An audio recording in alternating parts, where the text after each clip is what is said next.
house. I don't know how long we were with Grandma Frances. It seems we were probably a month or two. I imagine something like that.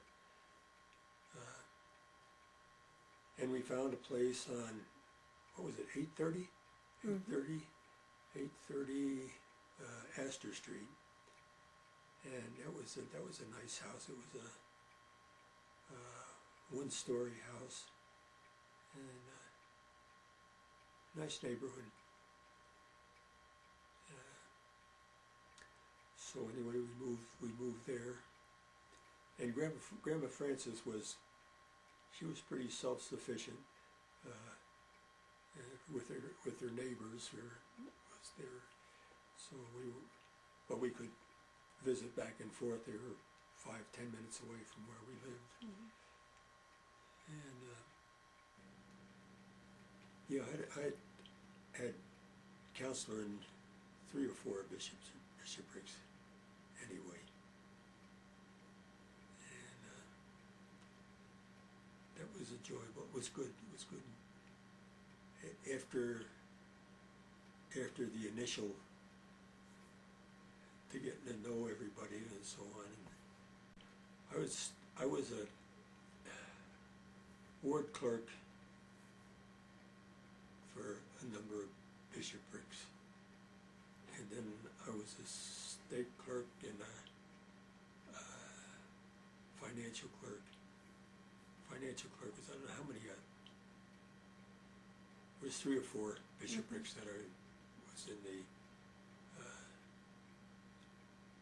ward clerk, and then I was executive secretary in the state office for a number of state presidents. I called members of the High Council to the different wards once a month, and President Green said, "Put your name on one of them." Well, I didn't put my name on them for until he emphasized it after a few weeks to put your name on it.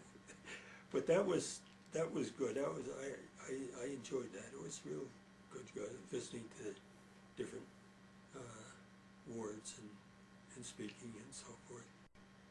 I don't like to speak in front of public. Didn't before, but never have. But after a while, it became all right. It wasn't too bad. But I was in a number of the bishoprics in there as counselor in 3 or 4 bishoprics. 1972. Yes, that was when Dean found the love of his life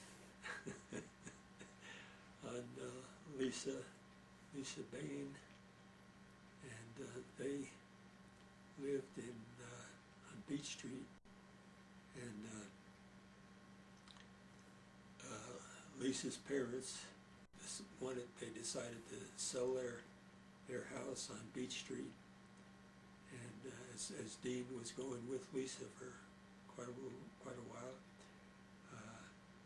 we had the opportunity to buy their house, 415 Beach Street, and it was nice. It was a white stuccoed house. The property sat on a hill, a small hill, and then there was a driveway going along perpendicular to the road going up the hill. So we bought that. We sold our house, and that was real nice. Really had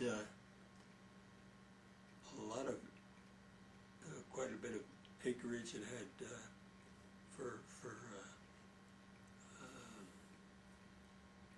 growing vegetables and so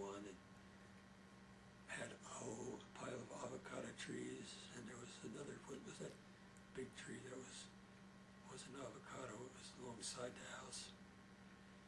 But the house itself was, I don't know how old it was,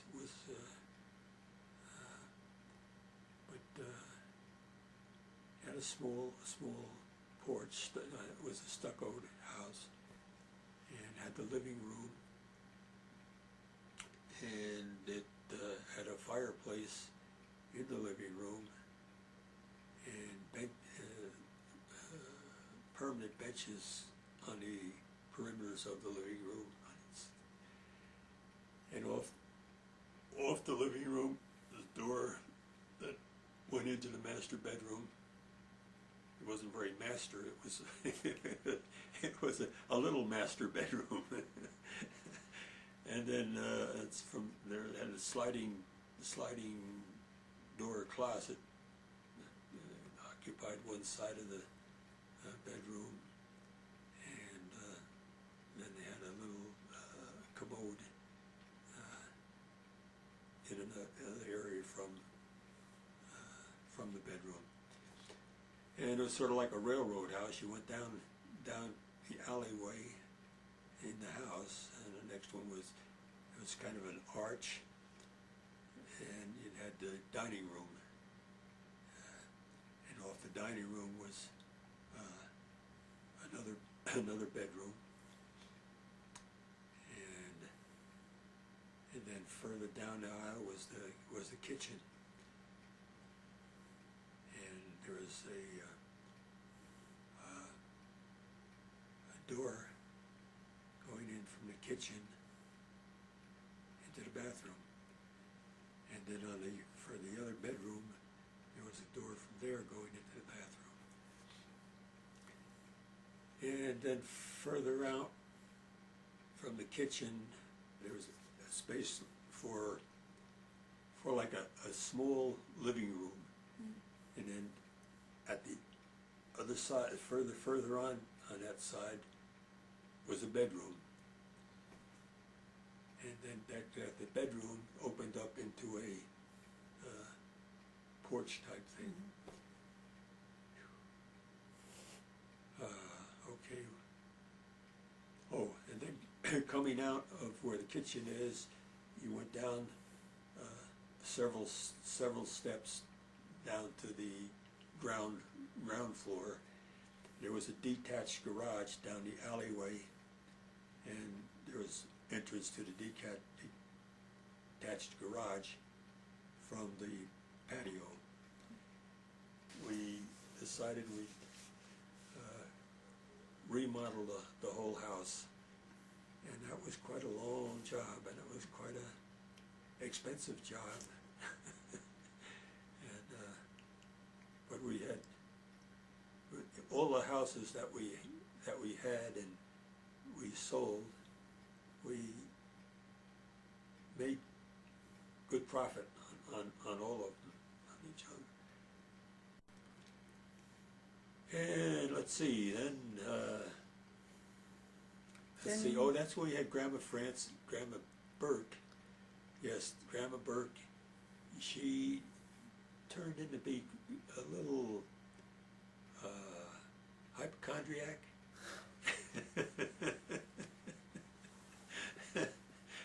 Yeah, and never fail. We go to bed or whatever, and her telephone would ring, and Grandma Burke's on the telephone, and she's having seen things or something. I not exactly forgotten what exactly it was. But Mom would go over there, and Grandma's hyperventilating, and if Mom didn't get over there, she would call and have the ambulance take her down to Palomar Hospital. And the Palomar Hospital would call us and say there's nothing wrong with her. And we go down and pick her up and bring her back. Oh boy. Oh, those were the days. Keith was graduating from BYU. We came up to Escondido, and not Escondido, but Provo, for Keith's graduation. And we drove through Springville to get up there, and it looked like a nice little town. Had the art museum there, and I remember it was near Christmas time. There wasn't any snow on the ground or anything, but they, oh yeah, we wrapped presents, and you just walked in and into the post office, and Escondido, you had a line a mile long before you could get into the post office, you know. Yeah, so that we liked Springville. We liked Logan, but it was far from. It was way up here, and it was also Keith Craig was there, and we.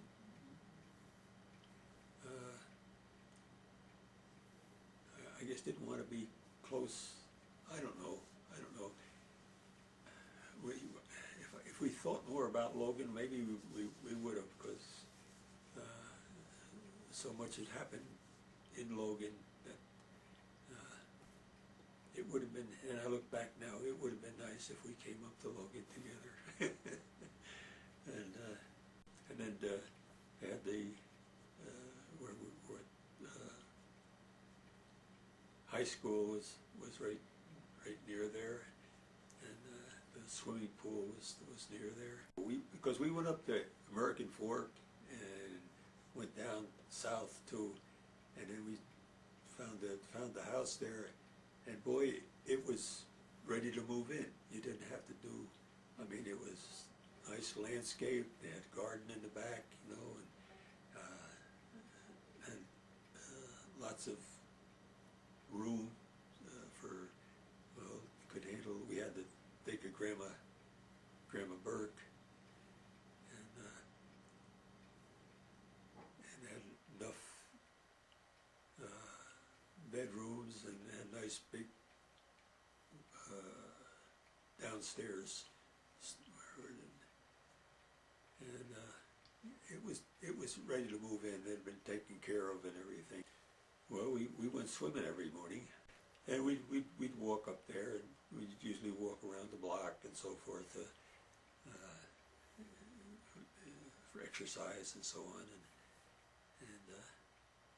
it was nice because we just went when we wanted and where we wanted, and we'd go up to the Provo Temple and do some sessions up there, and we come out from there and go to that place down there. It's real nice down. Well, anyway, it was a real nice restaurant, you know, and we'd eat lunch there and go for a walk and go to the movies. And yeah, she took up painting, and she took up this stuff here. Quilting.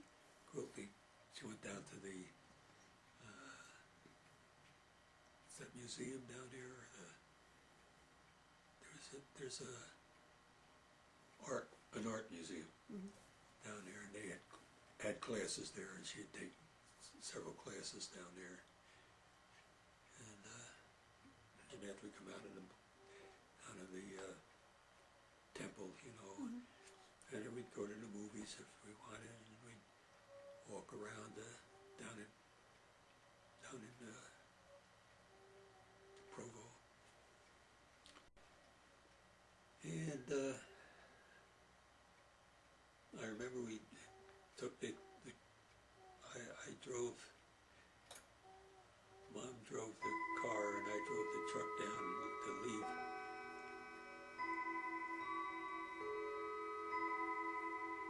She got confused and didn't know where she was going when I was coming back. I said back of her, and she and I remember one time